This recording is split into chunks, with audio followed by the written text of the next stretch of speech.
Side by side, tell me the truth. Which one of us looks older? If you thought me, that doesn't hurt my feelings. Expeditions Around the World has a new coat of paint, but it's based off of Wolfgang Kramer's Wildlife Adventure from 1985, predating me even by a few years. So, does this classic game still hold up? I really like when this company here, Super Meeple, takes older Wolfgang Kramer games, a great German game designer, one of my favorites of all time actually, and takes his games and puts a new coat of paint, makes them look fresh and modern. So let me show you what this game looks like on the table and how it plays. Then we'll come back, I'll give you my thoughts and my final score at the end, so make sure to stick around for that. Here's Expedition's setup on the table. There's a map with a starting place right here in Germany, and then 3 different color routes that players will take turns building out into different directions, and players will be building up all 3 of these. There's not a specific one per player color. Over here are destinations that are publicly shown and visible, so if a player is able to collect the routes of the different expeditions to those places, they will then be able to score those points. So if on some player's turn, they connected over here to the Canary Islands, you'll see that Canary Islands is a public objective. A player will take this and score it in front of them. However, in hand, players also have a certain number, depending on player count, of private places, private objectives that they're trying to reach onto the map with any of the 3 colored expeditions. If they do so, they're able to play it face up and show that they also scored that one as well. And the game will end when either all of the pieces are used or when one player empties their hand completely by having visited all of the places.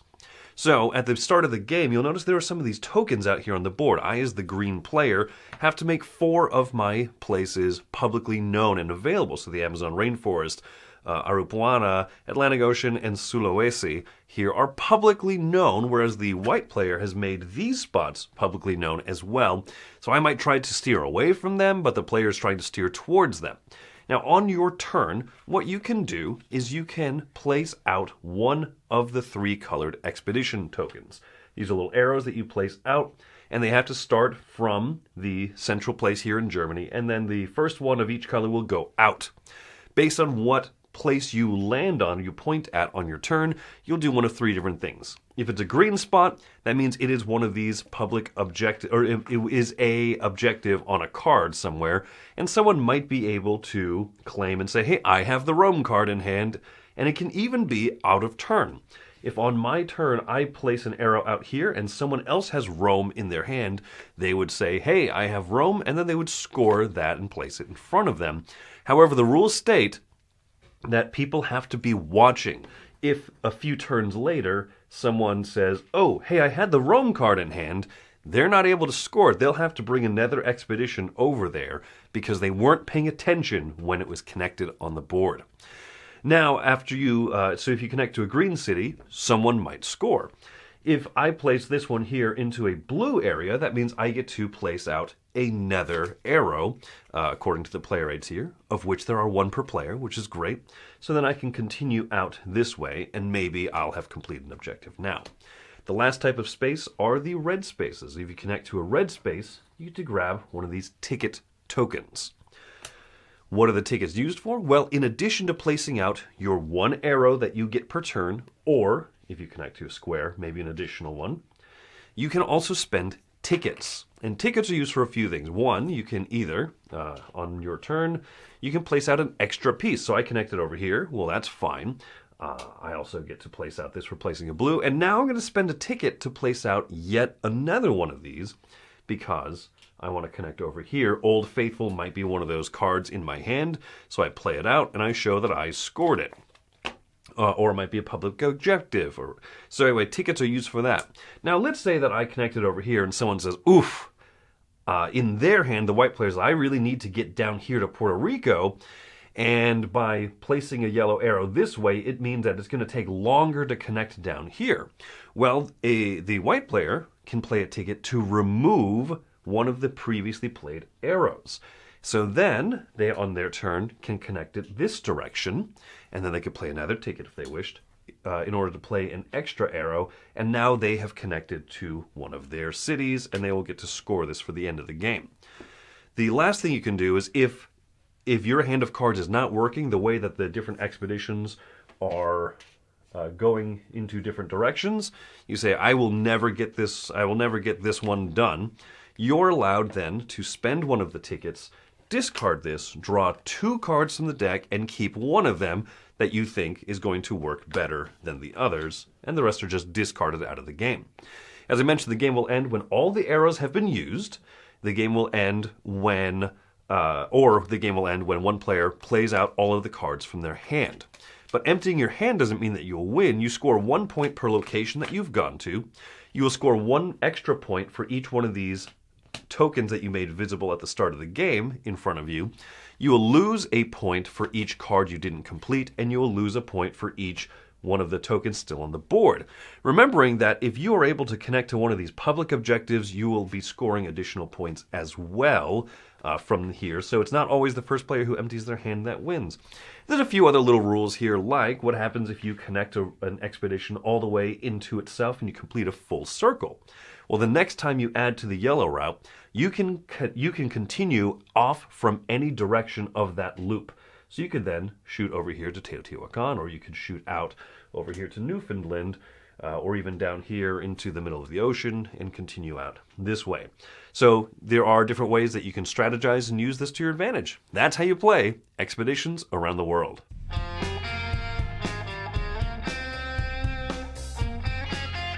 The production for this one, for me, is a little bit of a mixed bag because I like the artwork and I like the splashy look that it has out on the table. It does have a tone of quite educational looking, and this game isn't explicitly educational, though it is. It does work for, playing with kids who are particularly learning more about geography and really kind of seeing how the world kind of connects to itself. But it doesn't mean that it is explicitly educational. You can play this game just for fun, but it does have that educational look, I think particularly the cards. That being said, I do appreciate when cards have flavor text on them kind of describing the different areas of the world as you go into these different monuments, these different wonders, and these different cities. The original game that this is based off of, Wildlife Adventure, was about finding animals from around the world, and I think that shift to changing to more being about monuments and highlights is a smart move, and it makes me appreciate kind of the adventure around the world, for me, just a little bit more than the animal theme. The nuts and bolts of the game, though, are very similar to what they have been in the past from decades ago, and I think that this game does a good job of modernizing the look of it as well, except for those little arrows, those plastic arrows. For me, they feel a little cheap, and I think that they're fine, they're functional, and you can see them on the map all right. The yellow one sometimes blends in just a hair, right? And I only mention this because Super Meeple has such a great track record with previous Wolfgang Kramer games like Tikal and Mexica, and I think that I was hoping that this one would look a little nicer on the table than it actually does, and feel a little nicer in your hands as you're holding the pieces. That being said, I still think that this game holds up nicely. The idea of building routes around a map is something I enjoy. If you've played Ticket to Ride or Transamerica, one of my favorite games, Caesar's Empire, does this, where you're building out routes.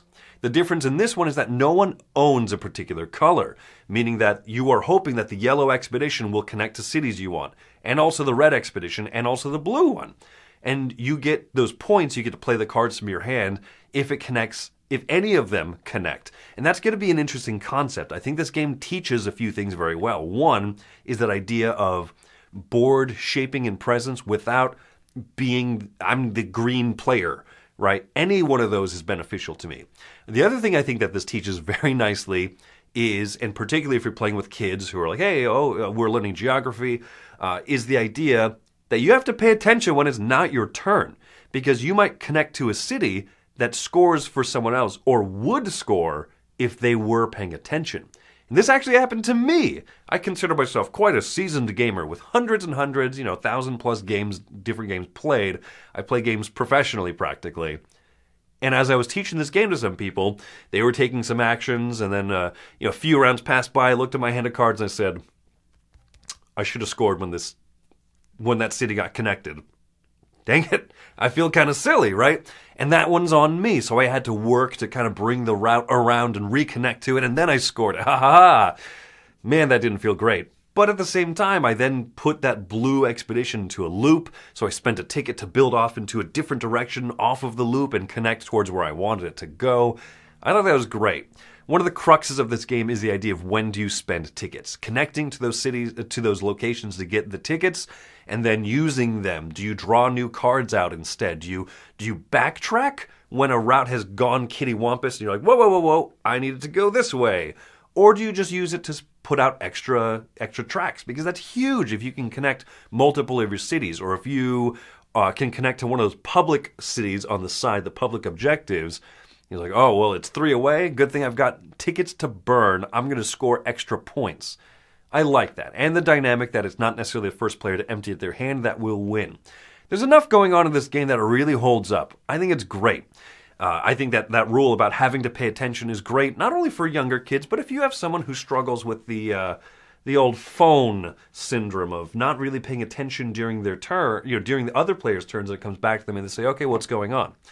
Well, you probably missed a few points, Mr. On Your Phone. So this game fits a few different niches very well. It's a great family game, but it still has enough to it that you can play it with your game group, and I think they'd have fun for the fact that it's still a lighter but good game.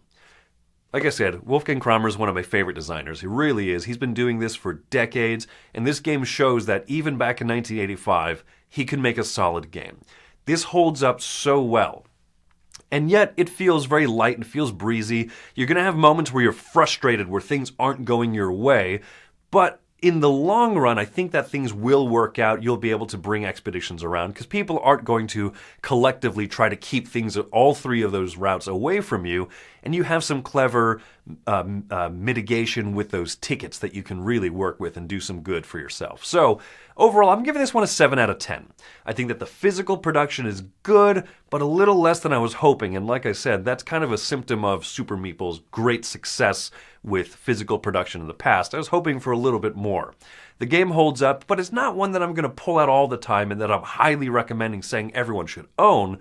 But I think there's a lot of people who will appreciate having this game available again. So I'm giving it a 7 out of 10, which is a score that gives this a Dice Tower seal of approval, saying, I'm recommending you check this one out if you feel like this is going to fit your gaming group or your gaming family. So there you go. That's Expeditions Around the World. Thanks for watching this review. My name's Chris Yee. Check out more Dice Tower reviews. If you like this, like, subscribe to the channel. We try not to say it too often, but it does help us a lot. So if you do that, do us that kindness, then I promise that I will not move the yellow expedition away from your target city. Till next time, have fun gaming.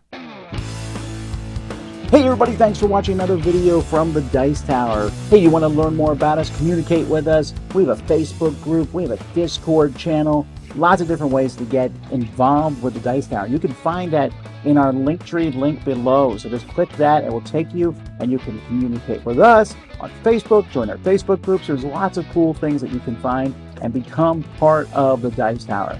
Thanks so much for watching. I'm Tom Vasel.